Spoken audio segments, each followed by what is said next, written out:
Aleluia!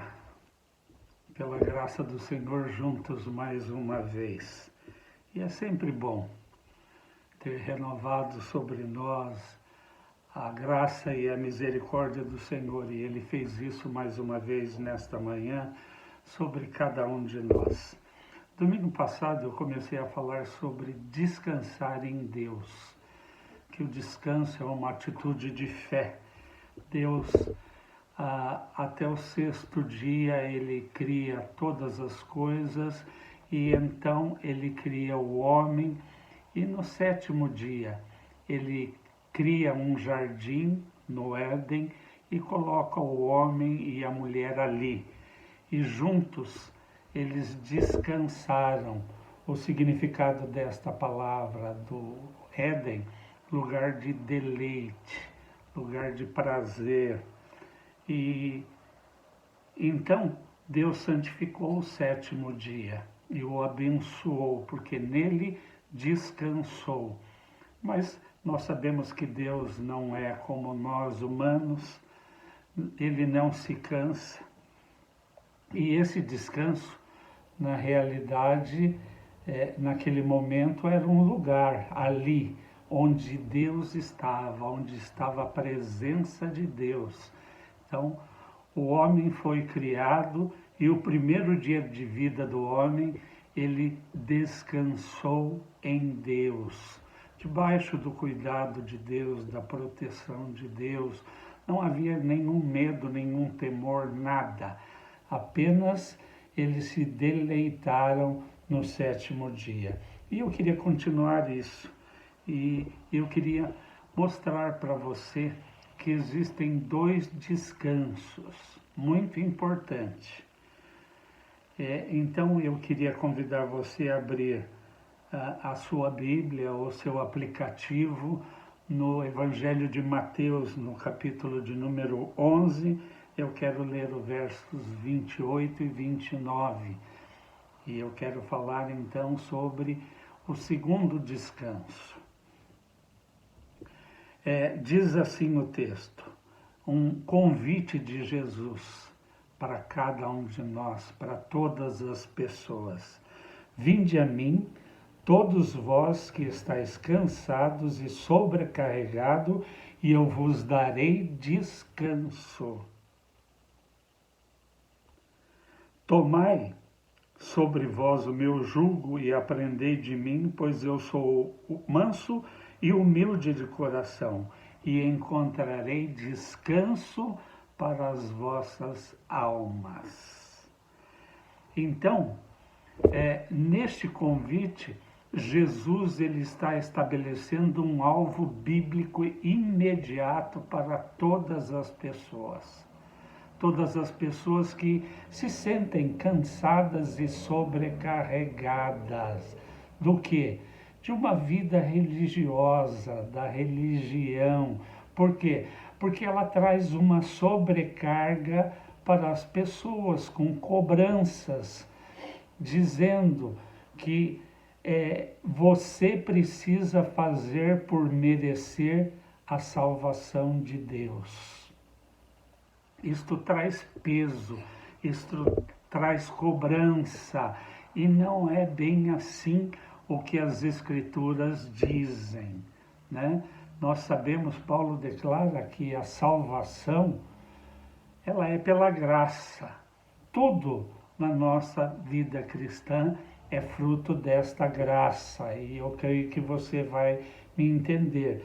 Então, Jesus ele está estabelecendo um alvo bíblico para todas as pessoas, cansada de uma vida de religiosidade, de querer fazer para merecer a salvação que Deus tem proposta em Cristo, e não conseguindo. É o histórico de toda a narrativa do povo de Deus ao longo da Bíblia.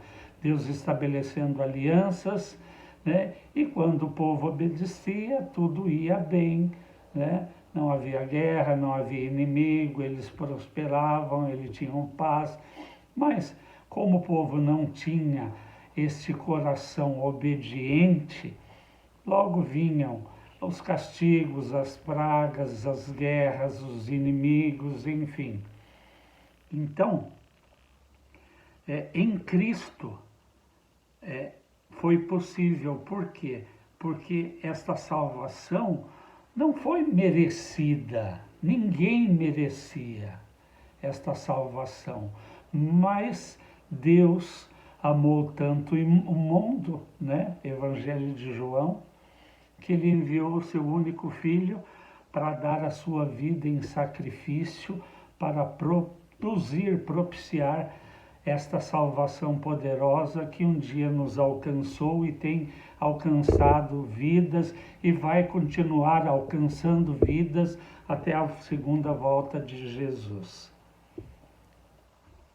Bem, então, como eu disse, este é um alvo bíblico imediato para todas as pessoas, um convite de Jesus, né? E quando nós aceitamos este convite de vir até Ele, Ele nos dá o dom. Dom é presente, o presente sobrenatural da salvação, né? Que na realidade é o primeiro descanso. Por quê? Porque o homem lá no princípio, lá no jardim, escolheu desobedecer a ordem de Deus, escolhendo comer da árvore do conhecimento do bem e do mal, pecando contra um mandamento, uma ordem de Deus, e por isso ele foi expulso daquele lugar de deleite, de prazer, de descanso, e passou a viver, né? O sustento dele começou a vir do seu trabalho. Ele teve que trabalhar, arar a terra, plantar, regar, colher, enfim. Uma das consequências do pecado lá no princípio.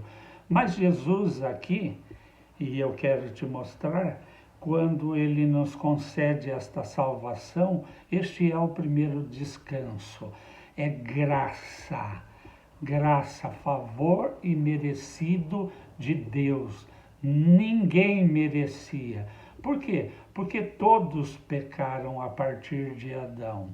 E o salário do pecado, Paulo também declara, é a morte, né? Não a morte física, porque Deus disse lá para Adão e para Eva, consequentemente, que se eles comessem, né, eles iriam morrer. E a morte não foi física, foi espiritual, porque o significado da palavra, o sentido da palavra morte é separação.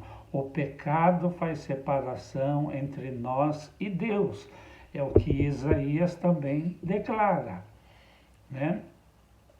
Mas, enfim, este é o primeiro descanso. Todo aquele que crê e recebe Jesus como Senhor e Salvador da sua vida, né, ganha esta salvação. Então isso é graça, é favor. Deus enviou seu Filho e ele se entregou, ele deu a sua vida, ele derramou o seu sangue naquela cruz, pagando um preço, satisfazendo a justiça de Deus, porque o salário do pecado é a morte. Então Jesus, ele atrai naquela cruz os nossos pecados, morrendo no nosso lugar. Então, isto é graça. Eu não preciso fazer nada, eu só preciso crer e receber. Crer que Jesus morreu no meu lugar, que ele derramou seu sangue, que ele pagou um alto preço para me salvar. Paulo, na carta aos Romanos, no capítulo 10, versículos 9 e 10, ele fala sobre isso.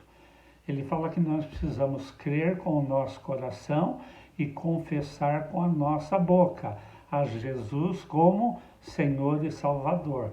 Quando eu faço isto, eu me torno um filho de Deus. Antes, eu era uma criação de Deus. Todos são criação. Todos não são filhos de Deus. Filho, só aquele que crê em Jesus e na sua obra, recebe na sua vida Ele como Senhor e Salvador. Isso é bíblico. Creia nisso. Então, todo aquele que crê e recebe, né, experimenta este primeiro descanso, a maior necessidade do ser humano, né? Além desta salvação, experimentar este descanso, de saber que vai viver esta vida até quando Deus quiser, e quando morrer, né, vai para o céu.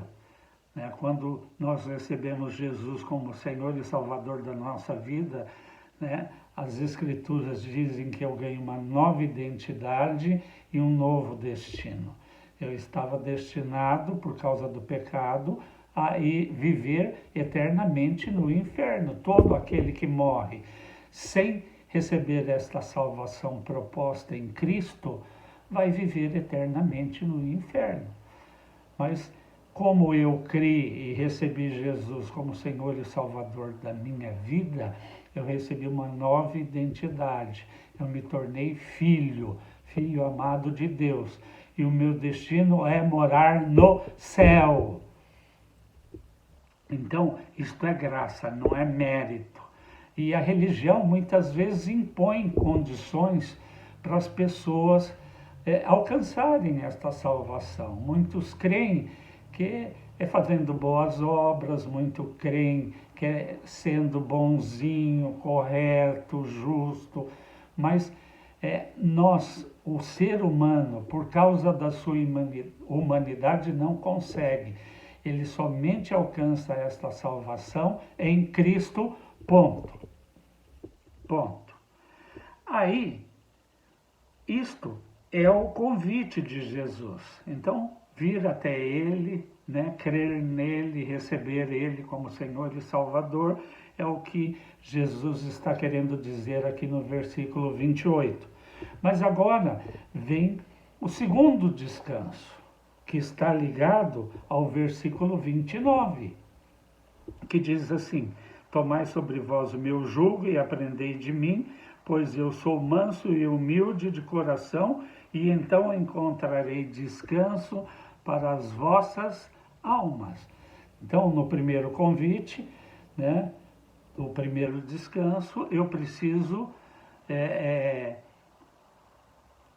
crer em Jesus e na sua obra e o aceitar como Senhor e Salvador da minha vida. Agora, o segundo convite de Jesus, que está ligado ao segundo descanso, é tomar o jugo dele e aprender com ele. Então, agora nós estamos falando de um comportamento aprendido.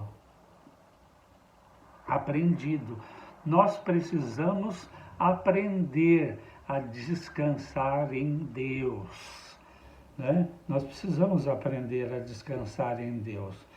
A parte, né, do primeiro descanso, que é o crer em Jesus e o receber como Senhor e Salvador, nós não temos muita dificuldade. Eu só preciso crer com meu coração e confessar com a minha boca. Nós não temos muita dificuldade. Agora, o problema, né, está com o segundo descanso. Nós precisamos nos esforçar. Hebreus 4:11, o escritor está falando que existe um segundo descanso, né? Existe outro descanso para o povo de Deus, mas ele precisa se esforçar para entrar neste descanso. O primeiro é crer e receber Jesus como Senhor. Agora, este segundo descanso requer um esforço nosso, né? Nós precisamos nos esforçar para aprender dele, do Senhor. Por isso que ele fala: toma o meu jugo. Nós precisamos aprender com ele, dele, essa habilidade de enfrentar a vida a partir do descanso. E o significado desta palavra aqui no original é cessar de fazer. Deus descansou, ele cessou, ele fez toda a obra, estava perfeita, ele viu que tudo era bom, e ao criar o homem ele viu que era muito bom, e ele cessou, ele descansou, né? Ele descansou, cessou de fazer. Só que na nossa realidade isto leva tempo, porque descanso significa entregar a Deus a iniciativa e a capacidade, é entregar a Deus o controle da nossa vida. Aqui mora o perigo, aqui é que está o grande problema, entregar o controle da nossa vida nas mãos dele.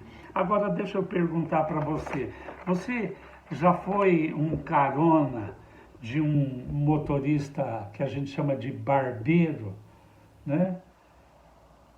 Muitas vezes a gente pega uma carona e não conhece o motorista e de repente você se depara com alguém perigoso, né? Que te coloca em alerta, você acaba ficando com medo, temendo pela sua própria vida, né? Então, isso é difícil para nós, né? Por quê? Porque os caminhos de Deus são diferentes do nosso. E isso acaba se tornando algo difícil para nós. Difícil. Entregar o controle. Nós precisamos fazer isto, né? Entregar o controle para ele. Mas, né, é difícil para nós, né? Será que Deus vai cuidar do nosso trabalho, da nossa empresa, da mesma maneira que nós fazemos, né?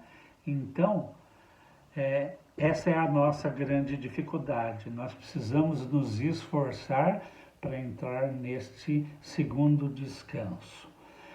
Paulo, em Romanos 8, verso 28, um texto conhecido, depois você pode ler lá, ele diz que todas as coisas cooperam para o bem daqueles que amam a Deus e que são chamados segundo o seu propósito. Só que isto não é para todos, mas é para aqueles, né, que estão realmente comprometidos em entrar nesse descanso, em ser conduzido por Deus, dirigido por Deus. Por quê? Porque é natural em nós fazer. Nós queremos fazer, né? Nós temos dificuldade, muitas vezes, em delegar, justamente por isso, porque só faz bem feito quando somos nós que fazemos. Então, ainda mais o perfeccionista, aí a coisa pega, né? Mas tudo coopera, Deus trabalha para que toda situação e circunstância nos sejam favoráveis, mesmo as piores. Eu já disse isso, quando Deus diz na sua palavra que tudo coopera para o bem daqueles que amam a Deus, é que mesmo as coisas ruins, mesmo no sofrimento e na dor, Deus vai tirar um bom propósito disso.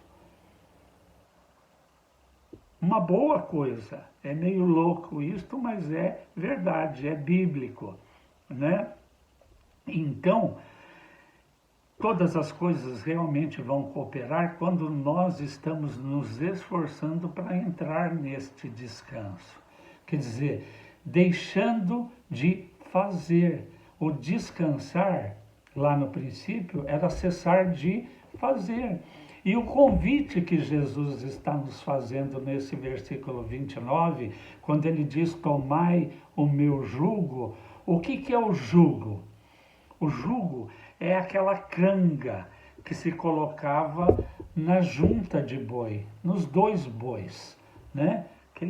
Aquela madeira, né, que unia, que prendia um boi ao outro, usado na agricultura antigamente, né, familiar, mas isso se usa muito ainda, né? Então, o que o jugo faz com o casal de boi ali, a dupla, a junta de boi?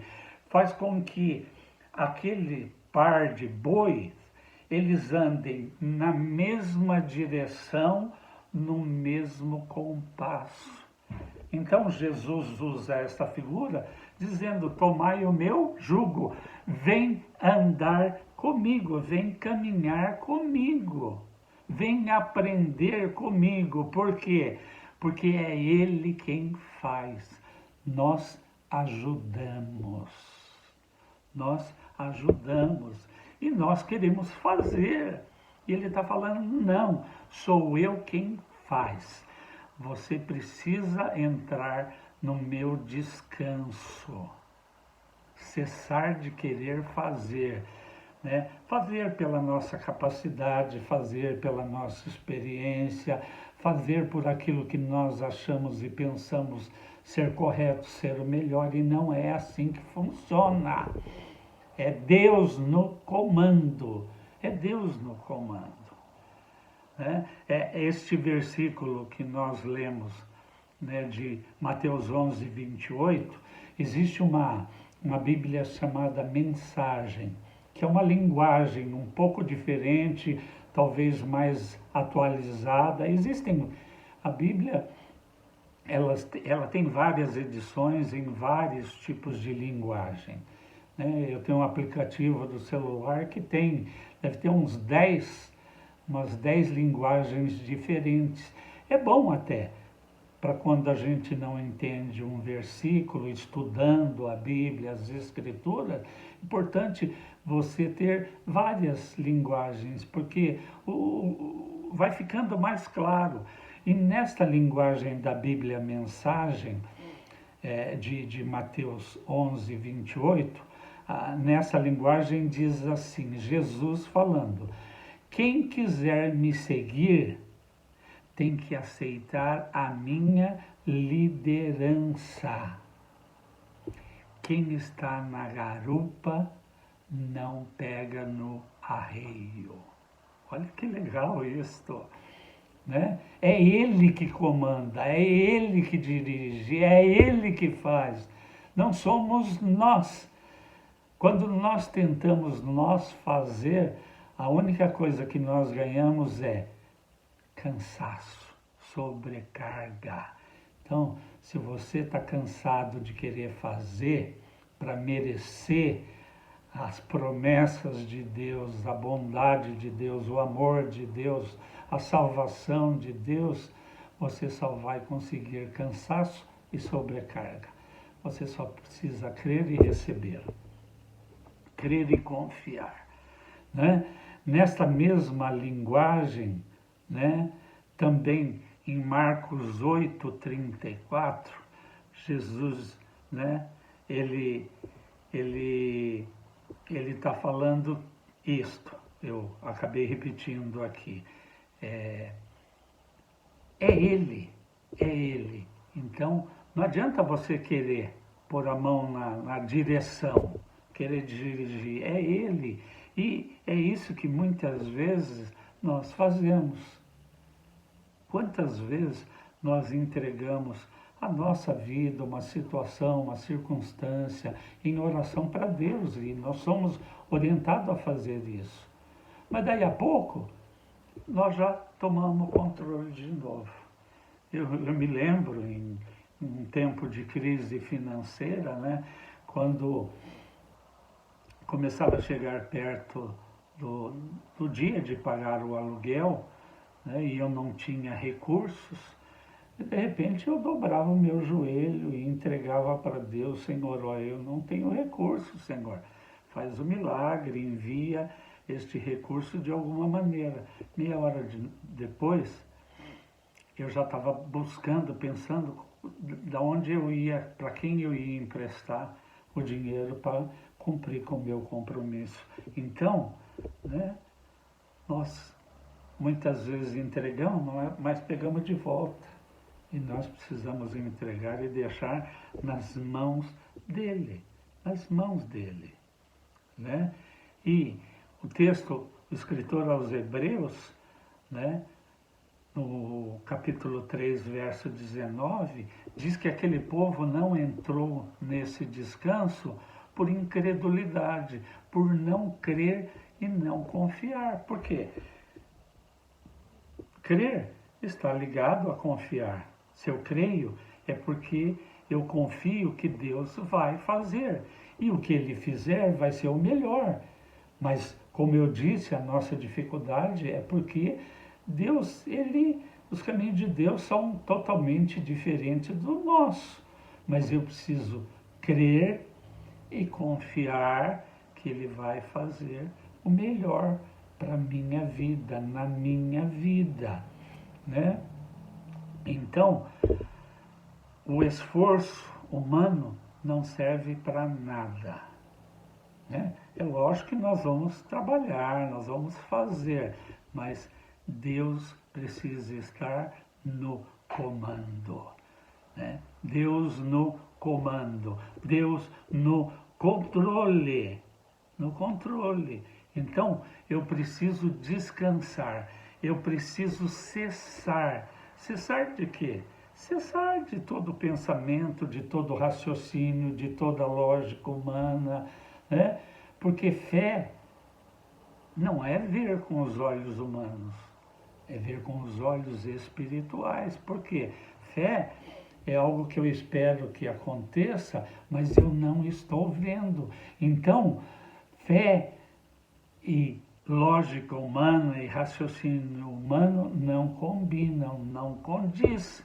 É loucura, né? O mundo diz que se você quiser ter, você precisa guardar. Jesus diz que se você quiser ter, você precisa dar. Quanto mais você dá, mais você tem, porque mais Ele vai enviar. Então, a lógica das Escrituras não condiz com a lógica humana, né? Abraão, Deus fez promessas a Abraão de que ele seria pai de uma multidão, de uma grande nação. E a mulher dele era estéril. E os dois já eram avançados de idade.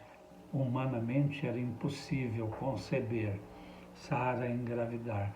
Mas Deus tinha feito uma promessa, né? E dito para Abraão que ele mesmo cumpriria esta promessa. Isso é maravilhoso demais, mas também é assustador. Isso nos assusta, porque ele fez promessas para nós, que nada vai nos faltar, de que ele vai suprir todas as nossas necessidades, de que nós somos herdeiros das promessas, mas para que isto aconteça, nós precisamos entrar nesse segundo descanso, entregar o curso da nossa vida nas mãos de Deus. Mas Abraão também era humano. E a coisa não acontecia, ele resolveu dar uma mãozinha para Deus, né? E daí veio Ismael, né? Não Isaque, o filho da promessa, mas Ismael. E só confusão. Então Abraão teve que esperar 25 anos pelo cumprimento da promessa. Mas Paulo, também em Romanos 4,18, diz que Abraão, ele não enfraqueceu na fé.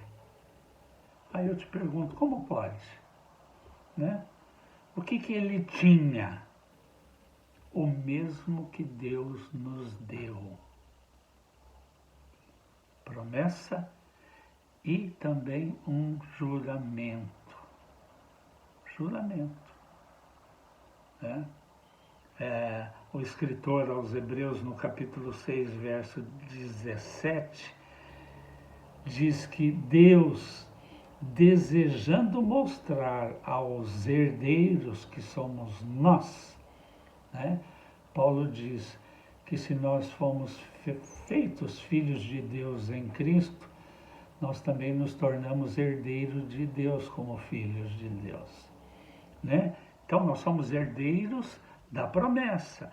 E Deus, desejando mostrar aos herdeiros a sua imutabilidade, quer dizer, Deus não muda, se Ele prometeu, Ele vai cumprir, né? Ele confirmou estas promessas por juramento. Ele, como não tinha por quem jurar, né, jurou por Ele mesmo.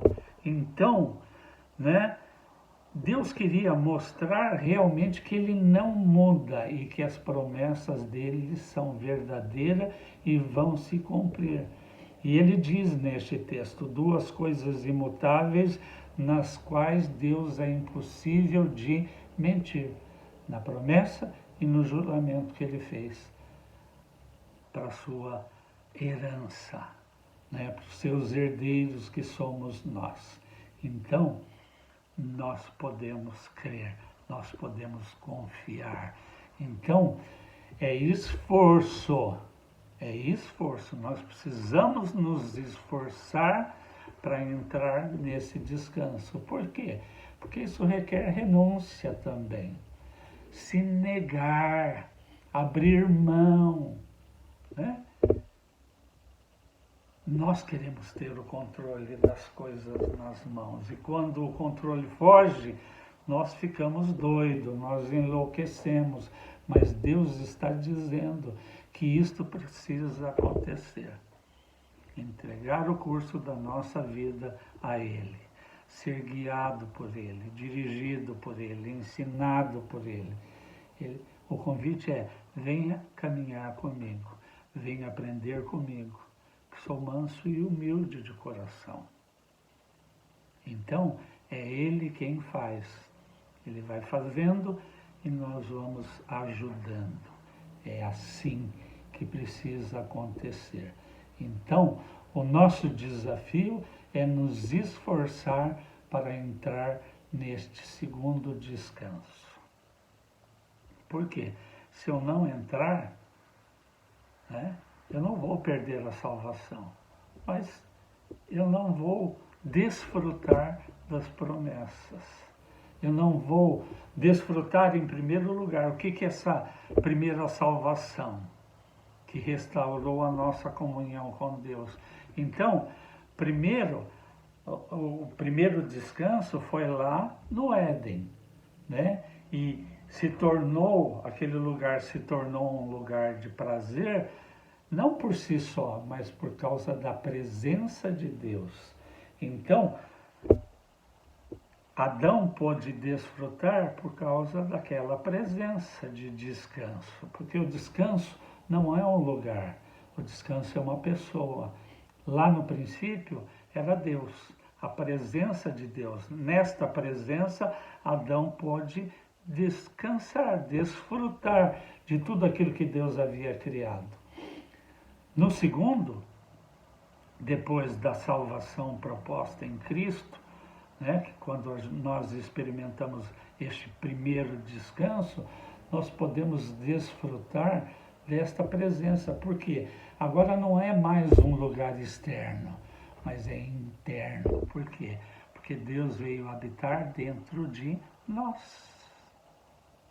Paulo fala em 2 Coríntios 6, que nós somos templo de Deus, habitação de Deus. Deus veio habitar em nós pelo seu Espírito Santo. Então, todo aquele que creu e recebeu Jesus como Senhor e Salvador, também vai receber o dom, o presente do Espírito Santo que vem habitar no nosso espírito. E Ele, Espírito Santo, o Senhor Jesus, que também está conosco, Mateus 28, Jesus declara, eis que eu estarei com vocês até a consumação dos séculos, até a vinda do Senhor. Então, Ele está conosco, o Espírito Santo habita em nós, e o segundo descanso, nós só vamos entrar nele quando nós entregarmos a nossa vida, quando nós pararmos de querer fazer e entregarmos a Ele o curso da nossa vida. Ele vai fazendo e nós ajudando, cooperando com Ele. É assim que Deus quer. Então, o nosso desafio é entrar neste segundo descanso proposto por Deus em Cristo. É desfrutar desta comunhão, desse relacionamento, deste lugar de descanso em Cristo. Agora, o nosso descanso é Cristo, está nele, estar nele. Então, fica aqui um grande desafio para nós, nos esforçar para entrar nesse segundo descanso, entregar a nossa vida, para que Ele dirija, para que Ele conduza, para que Ele faça o que Ele achar melhor. Lembre-se, os caminhos de Deus são mais elevados que os nossos. Os planos de Deus são maiores do que os nossos. Então, nós precisamos aprender a alinhar. Nós precisamos andar com Ele e deixar que Ele nos conduza, que Ele faça o melhor para cada um de nós. O melhor de Deus é o que Ele tem proposto para a sua vida. Então, eu quero orar por você para que juntos nós possamos nos esforçar para entrar nesse descanso. Pai amado, em nome de Jesus, eu quero me unir aos meus irmãos, a todos aqueles que estão assistindo, ouvindo, participando dessa ministração, aqueles que ainda vão ver através das mídias sociais, que eles também possam se esforçar. Espírito Santo vem nos ajudar a entrar neste segundo descanso, que é ser guiado e conduzido por Deus. É cessar de fazer, é descansar, crendo que Ele já fez tudo por nós. Então, nós podemos desfrutar deste descanso, desta vida, em Cristo Jesus. Em nome dele nós oramos com gratidão. Gratos a Deus por esta palavra, por este desafio, por esta obra maravilhosa que Jesus realizou naquela cruz. E Ele declarou, está consumado, está feito.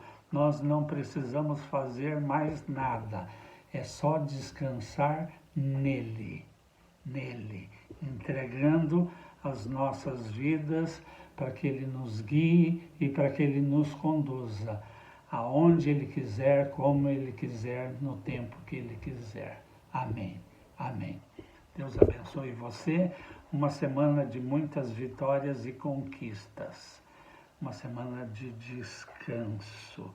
Que você comece a se esforçar para entrar nesse descanso. E as bênçãos do Senhor virão sobre você, em nome de Jesus. Amém.